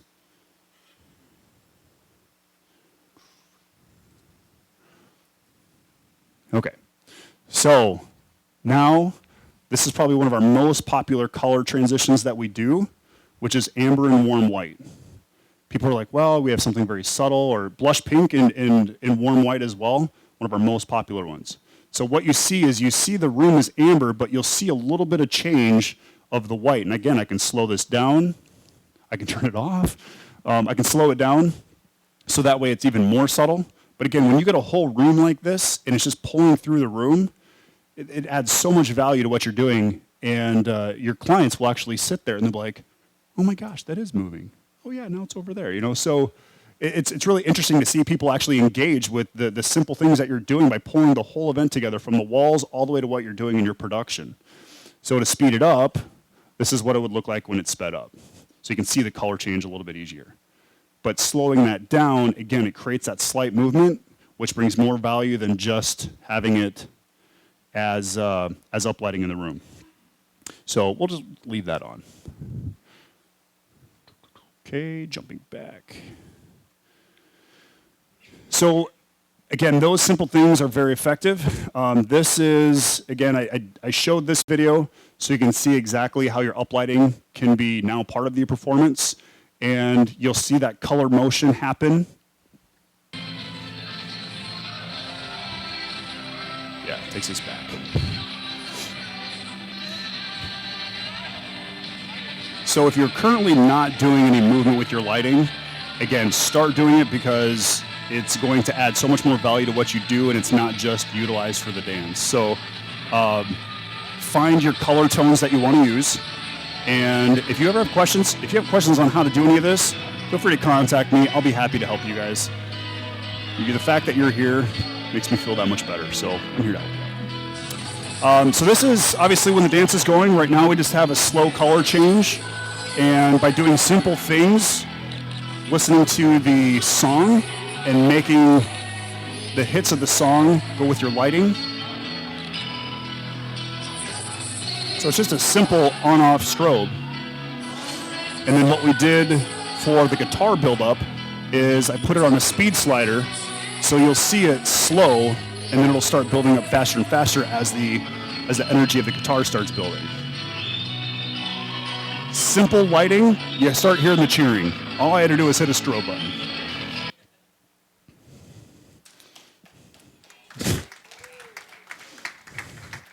So I'm gonna fly through these because we just showed you it live. That was the pink and purple tones, and slight movement with textures now. Slight movement with textures are very effective as well. This was actually at Mobile Beat. If you were at Mobile Beat, you would have saw this. And all we did is we washed the back, and then we had the texture gobo, and we shot it and used it as uplights and backlighting. So this was when Penn Jillette was when he was presenting. Just created that beautiful ambiance. And again, it's one of those things, I did it on the spot. It wasn't like, hey, I think I'm gonna do purple and orange. It was, let's start trying to be a little bit more creative with it. So now I wanna show you exactly how to create that yourself. And so the 355Zs, we'll actually get into the moving heads a little bit more, but let's see. We'll do follow spot here in a second. Okay, so that is presenter. Chandelier, here we go. So again, utilize your moving heads in your room effectively. If you look on the back of this wall, you can see that little bit of movement in the gobo. If I wouldn't have done that, you wouldn't have got that glitter or that shimmer effect into the chandelier. So look at your facility, say, what can I accent? Moving heads are probably one of the best things you can do to create textures and movement. Again, using the glass gobo that's in the 355Z, the CHAUVET DJ 355Z, utilizing that glass gobo it allows me to create that texture. Now, we're gonna do let's see, I think it's the slider. We're going to create a slow dance using our moving heads, making a texture. So right now, all I have is the moving heads pointed into the ceiling. And I'm sorry if you have to turn around. That's what happens when you get good seats. So the next thing I do is I break it into tri-prism. The next step is zooming it out. The 355Z is actually a zooming moving head. So you can do a nice tight beam. You can also do a nice wide beam. The next step is focusing that. And then we're going to drop in our gobo, which is that glass gobo. Okay? Looks pretty good right now. But now add a little bit of a color to it. And we're going to do add a little movement to it. We'll add color in a second. Adding a little movement. Now we're going to rotate the tri-prism just a slight. And now we're going to add our color. We're going to split the color. So now you have a blue and an orange. And then as soon as let me turn the washes off so you can see that. I'm sorry. I'm too excited. Okay, so now you can see the texture. But now if you want to make it a little bit more elegant, my recommendation is to unfocus it. And now you have more of a purple or an orange haze. And truthfully, this one probably is a little bit more effective than that one over there. I don't know why. I think it's my throw distance. But yeah, it creates a nice, beautiful mixture of color using that texture. And then now that I have it kind of where I want it, or I'm sorry, the colors and the fluttering and all that, now I'm just going to aim it a little bit more over my dance floor, and it creates a nice spread into the ceiling. So just doing something so simple can be very effective, and this is kind of like a Northern Lights effect. I love the effect that glass gobo creates. So again, it's simple programming. I guess it's simple for me, but I will help you if you have questions. I'll be happy to help you dig into it a little bit. So that was basically the same exact thing that we did for this stage. And I got to go back.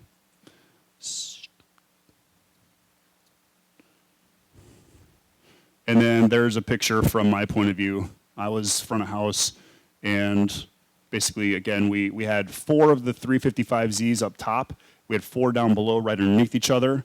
And when they basically crossed beams, it made a beautiful pillar on both sides. How are we looking for timing, Jeff? 11:30? All right, let's do some cooking. Moving uplights on the walls. Again, this was at Mobile Beat, and Jason Jana actually did the entertainment. He was on stage, and we used the 350 washes and created movement on that.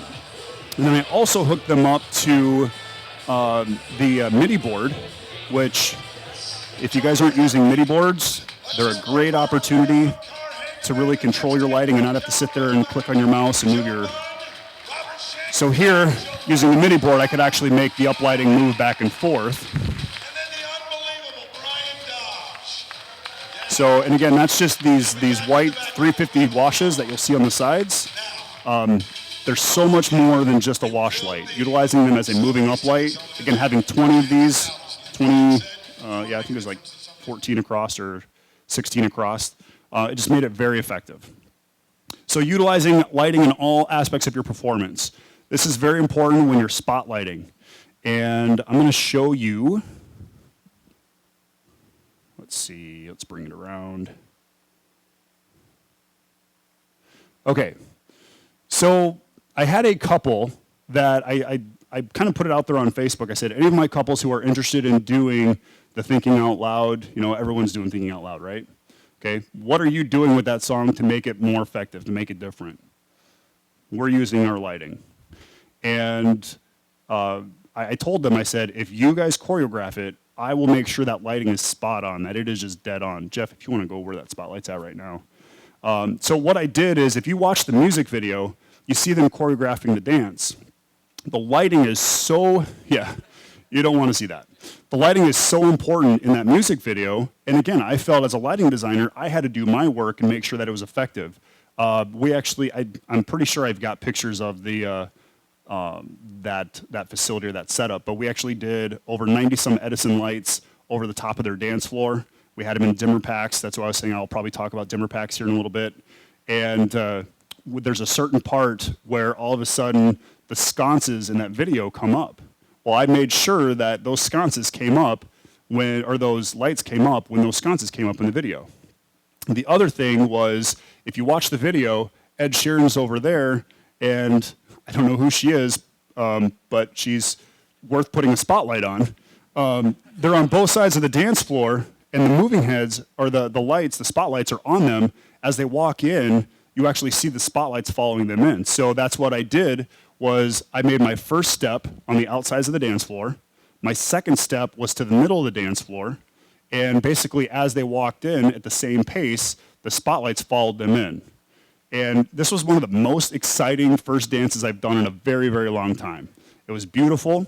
So Jeff, I'm going to have you walk across. And what I did is I actually set this up on the MIDI board, so as Jeff moves, I can actually follow him just by using my slider of my MIDI board all the way across the room.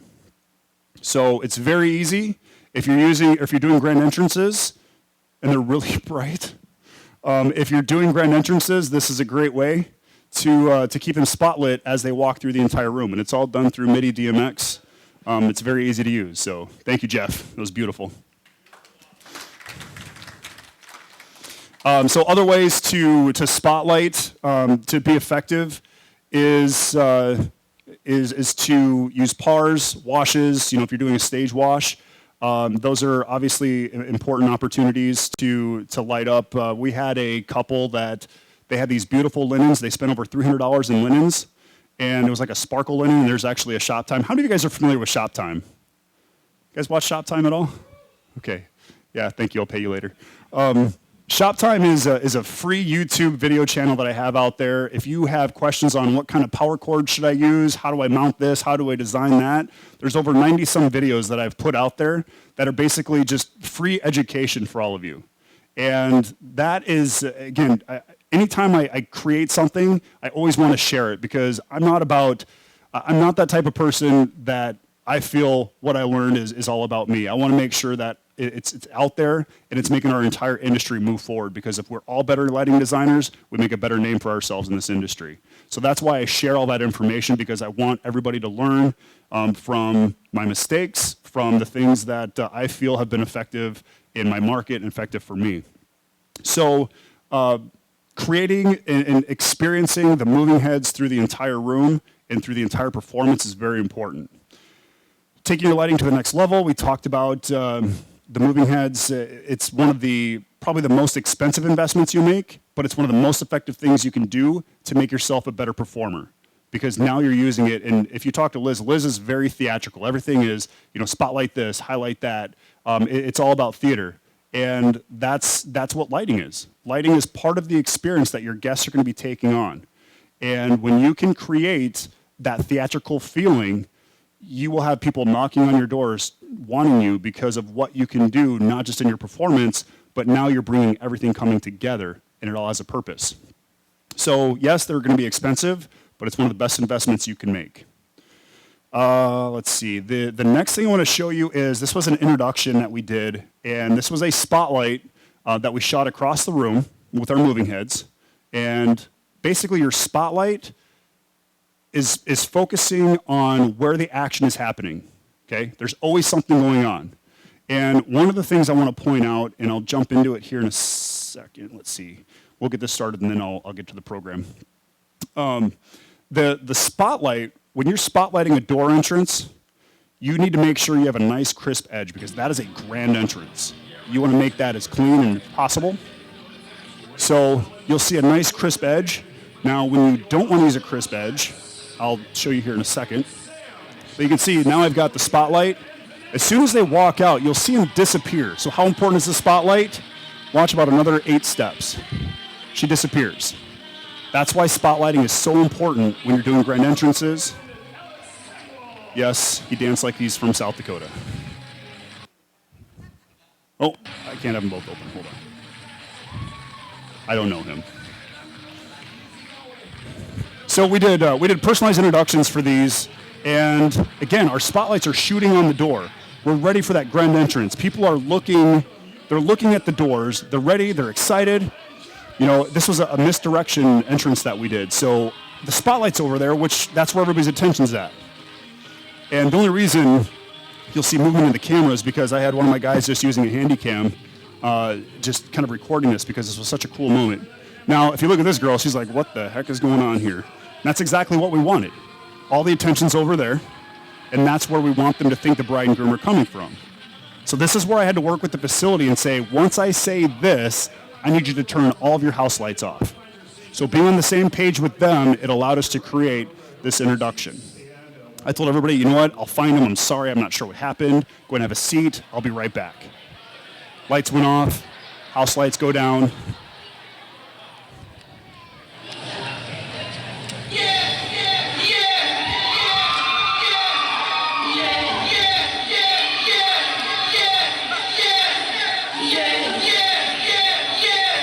So we're building the anticipation.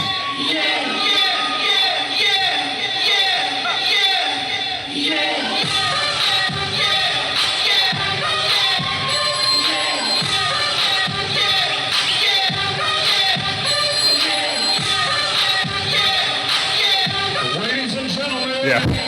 please rise and help me welcome your So my one mistake, if you guys use Show Express, I forgot to turn off my DMX button in my editor. So there should have been a spotlight right there. There's my flaw. Don't do that. But as soon as they come in, I realize my button's my button's pushed, and then the spotlights come on. Again, now the direction is to the limo. They come out. They have their grand entrance. That's when I figured out my button.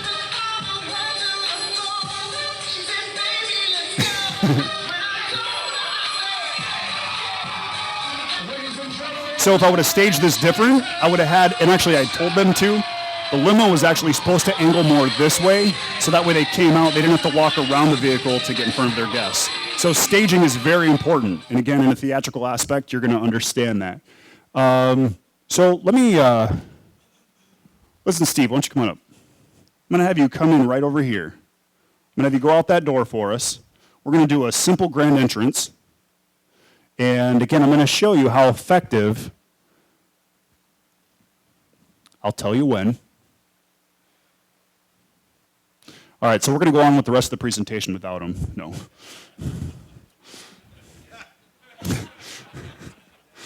$10?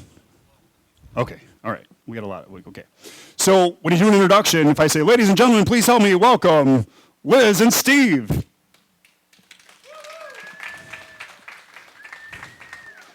Okay. Okay, but now if I bring them in and I have the spotlight, you guys are actually in the wrong door, but that's okay.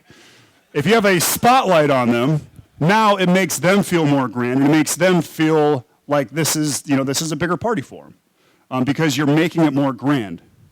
So I'm going to have you guys come in through the other door. Can you guys go through that other door? Yeah. So make sure you talk to your clients so they know exactly what door they're coming in. So, ladies and gentlemen, Liz and Steve.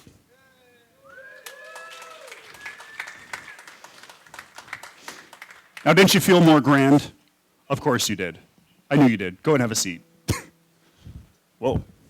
All right, so I have a lot that I want to go over because there's a lot of effective things that I want to share. So we're going to cook through this. Bear with me. I've got a lot of great content ahead for you. We're gonna flip through this. I already talked a little bit about the contrasting and the colors. Make sure that you're looking at your color options. Atmospheric effects, very, very popular, is the Nimbus. If you guys don't have a Nimbus, you're missing out on some great opportunity with that. Again, using the moon to kind of create some of that atmosphere as well. But atmospheric effects are very popular. This is, there we go. This is just using a haze machine, lasers, all of your beam effects, kind of creates that atmosphere. The nice thing about, let's see, the geysers. The geysers are not a CO2 component, which means like if you work in a lot of facilities that won't allow you to bring compressed air, they won't allow you to bring in CO2. So using the geysers, this is us using them for a sporting hockey team in my area. And basically, we have a contract with them where I pay off my geysers like that. Ladies and gentlemen, make some noise.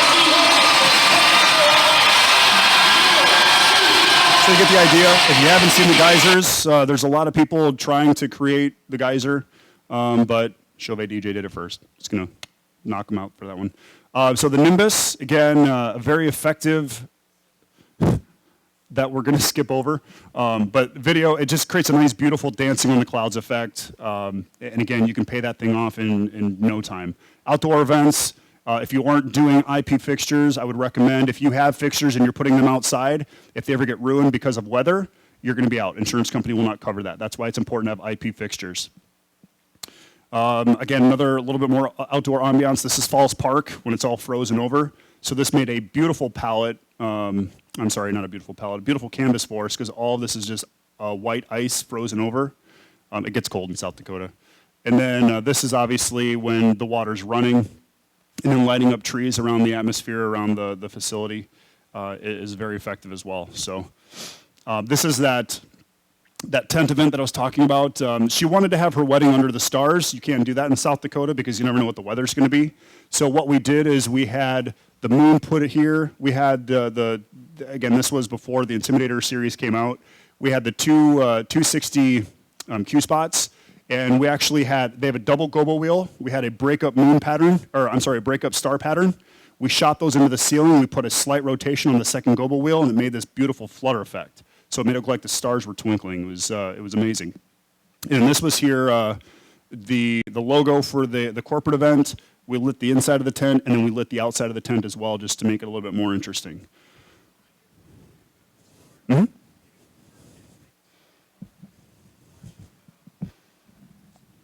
Flying or shooting stars. Here we go. See, I'm always learning. So upsell the upsell. Again, by putting motion to your lighting, you're going to outsell your competition. You're going to outsell yourself.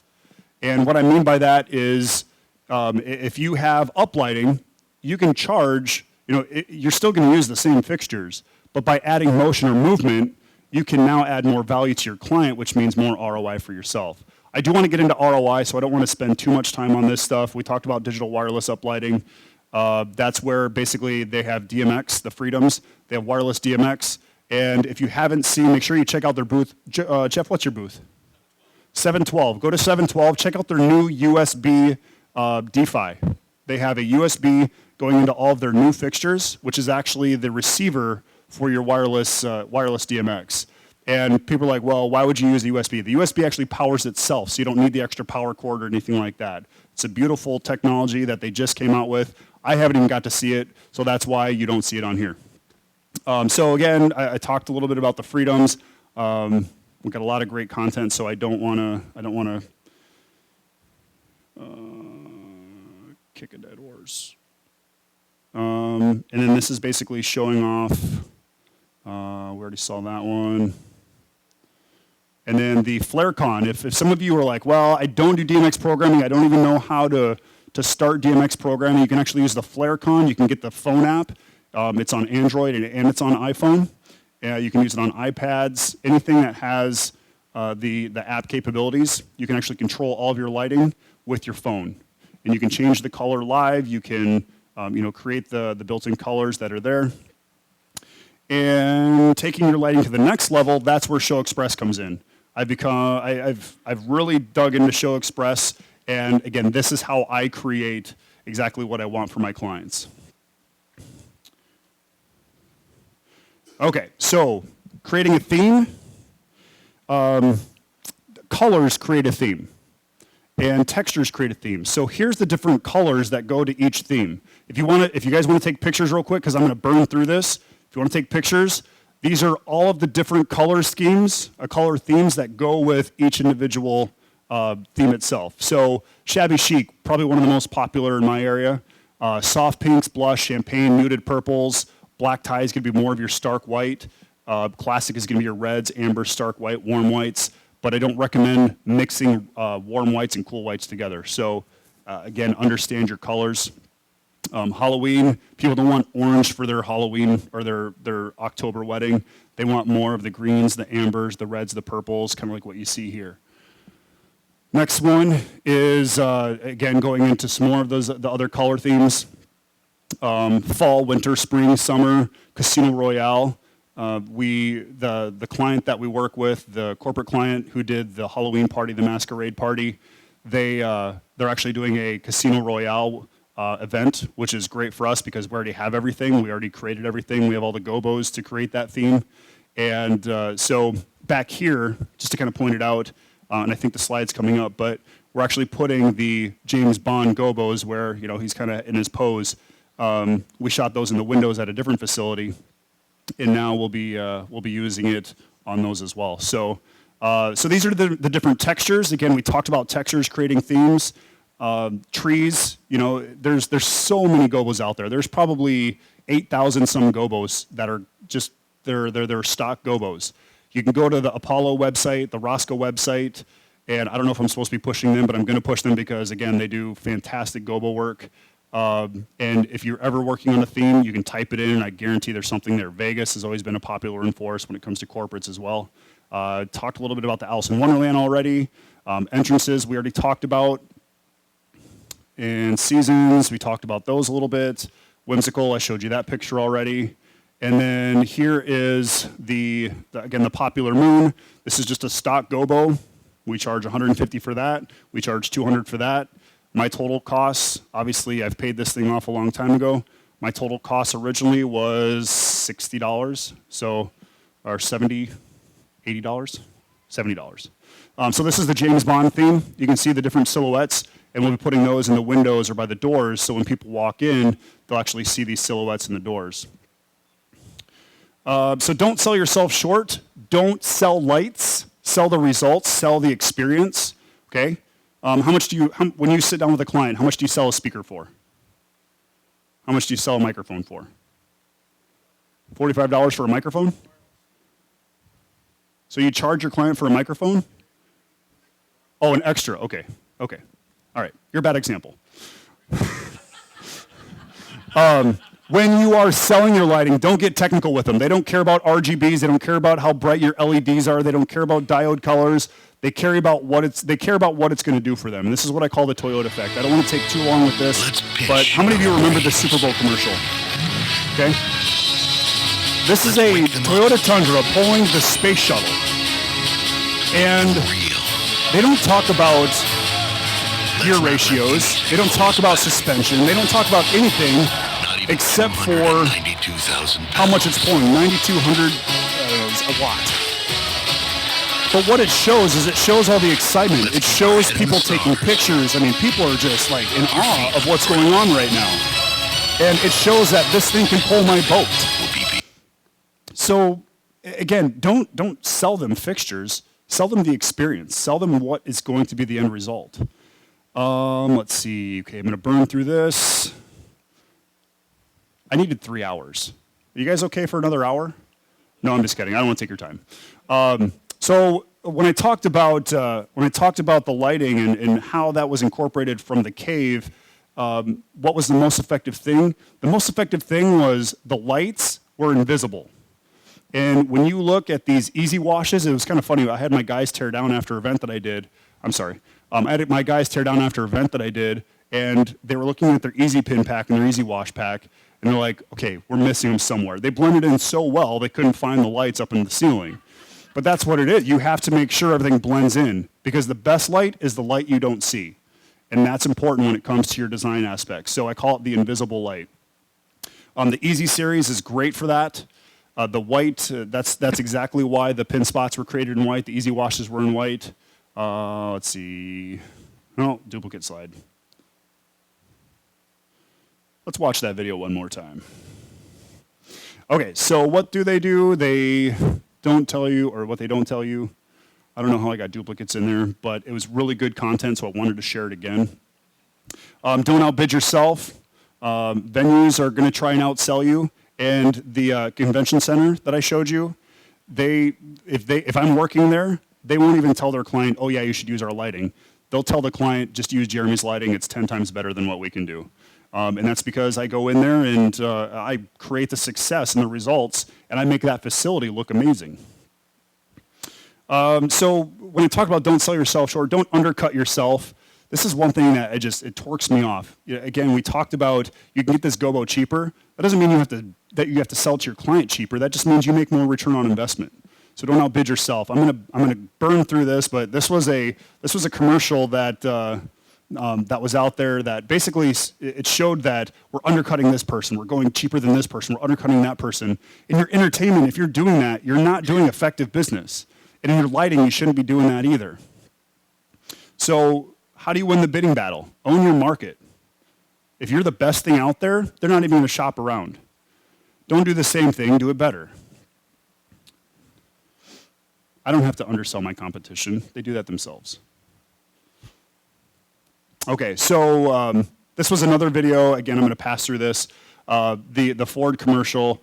Again, I mean, when they created their new trucks, They said, we're going to innovate, we're going to make it better, we're going to make it bigger, we're going to make it tougher.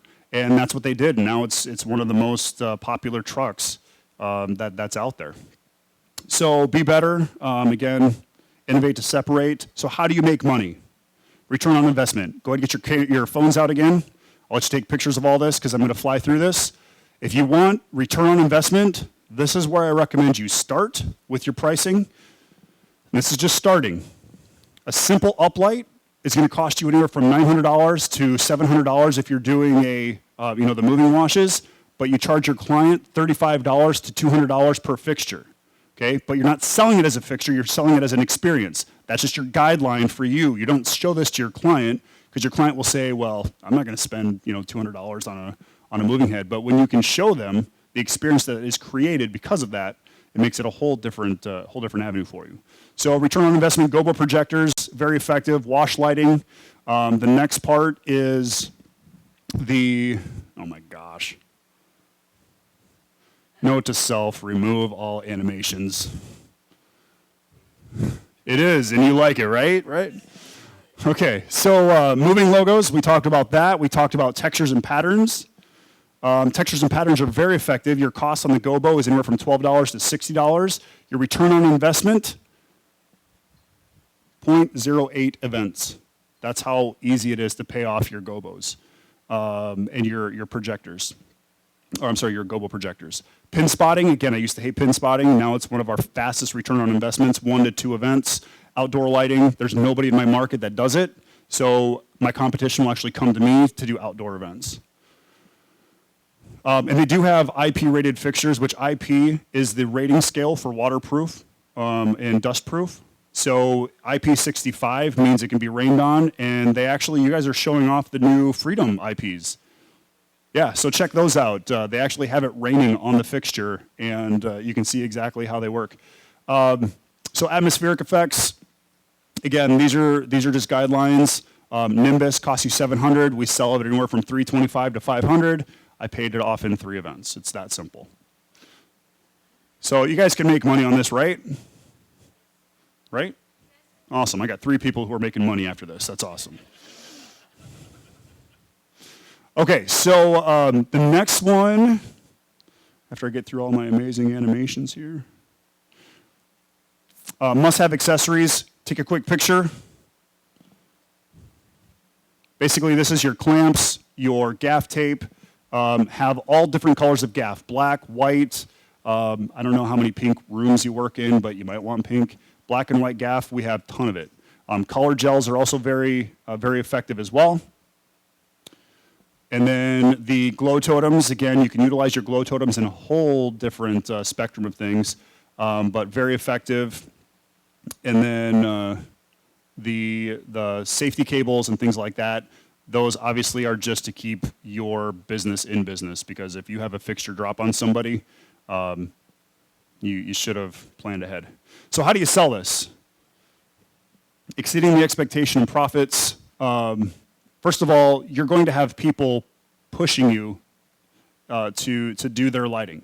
When I did the Thinking Out Loud video, or the Thinking Out Loud, they had a videographer, a photographer, and they said that was the best lighting we've ever had during a first dance. And all it took me was a matter of 3 minutes to actually program it and then run through it, make sure everything worked okay. But their pictures turned out amazing because they got lens flares, they got everything. It was a beautiful background. So putting things on social media, Pinterest boards, when you have people searching, they're going to find your work, but also event chit chat. Are you familiar with event chit chat at all? Yeah? Okay. So event chit chat is a very simple, and I believe they are here, so if you have an opportunity, go visit their booth. Event chit chat is actually, brides are just infatuated with Pinterest boards. So that's right, it's your lighting. So this is basically the way you can sell this to your client. You can, if they say we want up lighting, okay, so you drag it in there.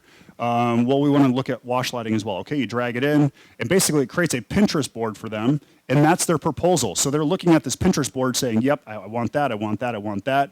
It creates a selling tool like you will not believe. Brides are like, oh my gosh, this is so nice, because otherwise it's like, oh yeah, just go to my website, check it out. This, you send it and personalize it to them so they know exactly what they're getting. You can actually do their venue. If they are at a certain venue, you can send them pictures of that venue that's specifically to them, and it's priced specifically to them as well. So it's super effective. So this is some of the other areas that I feel we've touched base on some of it, but there's a lot of areas that we haven't touched base on, and I want to run through these. And to me, these are very important aspects in becoming a lighting designer or understanding lighting. First, color theory, learning contrast colors. If you want to take pictures, I recommend doing that now. I'm going to give you about 8 seconds per slide, okay? Color theory, the themes of colors, we talked a little bit about some of those things. These are very effective ways to create the events that you're doing. The next thing is staging. Where's everything happening? Where's the head table going? One thing that I was going to show you, but we ran out of time, is when you have your moving heads, you have them for a grand entrance. I talked about the crisp edge. When you're doing toasts and speeches, unfocus that edge so that way it's soft. You don't want to make that, because when they're taking pictures, the photographer's taking pictures, the guests want to see the people who are doing their toasts, but they don't want that halo over the top of them. So unfocus your gobo, or unfocus your zoom on your moving heads, and that all comes into the staging as well. The pre-checklist, things that you should be doing or you should be thinking about before you actually go into your event, grand entrance, how to make the grand entrance grand, how to make the entrance grand. We talked, again, just briefly on some of these things. Highlighting and accenting the room, we talked about that. 3, 2, 1. Fixtures and flexibility, and this is actually what I spoke about in Minneapolis at the lighting symposium, how to utilize an uplight in 8 different ways. It's not just an uplight. It's this, it's that, it's that. And again, basically making it more successful using your fixtures. Other items that you must have: scrims, facades, outdoor events, tent lighting, washes. What's that? That was 0.7 seconds. Which one would we have? This one? Okay. Safety cables. Again, safety cables are important.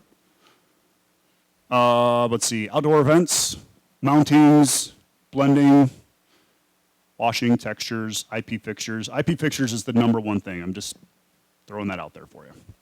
Okay. Outdoor events, again, more of the different things for the outdoor events: feather banners, global lighting or globe lighting, water fountains. We have LED water fountains that we use. Accenting the moment, basically creating that ta-da moment. So when they come through the door, making sure that the time is precise. You can actually create timeline in Show Express, which if you have a video and you want your lighting to react with the video, it's an easy way to make that process. We're getting there. 6 more slides. Creating a theme, talked a little bit about that, finding the right gobos. And again, if you are working on an event and you say, hey, this is our theme, I don't know what gobos to get, or I don't know what colors to use, again, feel free to reach out to me. I have some business cards I'll be happy to share with you. I'm here to assist you, again, to help our industry. So please feel free to utilize that. Angles and throws. Angles and throws are very important. Okay, this is what I was talking about with the source for. See how this one's a little hazy? It's a little glowy. That's actually this was actually focused, but this was out of focus so bad that I had to almost kind of meet it in the middle. And that's why it's like that. If I put a donut on there, it didn't make a difference. So because the donut fixes a haze or a halo effect, it doesn't fix the focus. So that's why you see that one a little more out of focus. This is what it should have looked like, and that's just because the Source 4 Juniors, again, the zooms are not very effective in that. DMX basics and beyond, so we go into the level 2 of DMX. We go into level 3, which is, again, creating timelines, putting your video together with it, and really taking your lighting to a whole different aspect. And then playing well with others. I talked a little bit about this, but working with photographers, videographers, florists. If you aren't working, if you're not sitting down with your client or your photographers and videographers when they get to the venue, if you're not talking to them, letting them know where things are happening, you're not being effective. And when you can utilize your lighting to make these things happen, you'll be so much more effective, and you will get more recommendations from them. Sales and ROI, we talked a little bit about that. And then my final thoughts, uplighting is just the lighting. It's just a light. unless you give it personality. Then it creates an experience. Positioning is power. Again, putting the accent points and why it's important to hit certain parts of the room to really make those stand out. Motion is a must. Again, if you're not doing motion with your up lighting, you're 3 years behind. Your facility is going to outbid you. The themes through the patterns, the gobos, color themes, again, very effective. And when I have a client that comes in, and even if they're not interested in lighting, I will ask them, so what's your theme? Oh, we don't have a theme. Okay, so what's your colors? They'll tell me their colors. I'm like, oh, great, so you're doing this kind of theme. Yeah, I guess we are. And as soon as that happens, they're like, oh my gosh, this guy really knows what he's talking about. And they understand that I'm the professional at what I do, not just in the lighting aspect, but in the performance aspect. And it allows me to be that go-to person whenever they have a question. And they can contact me regarding anything. What kind of shoes should I wear at the wedding? I'll be happy to help them out with that. Because they see me as the professional, I'm willing to help them out and go above and beyond. And then the last thing is anything that you're doing beyond your performance is a distraction. So that's why I always recommend putting your lighting to use, making it have a purpose, and make it effective. Thank you.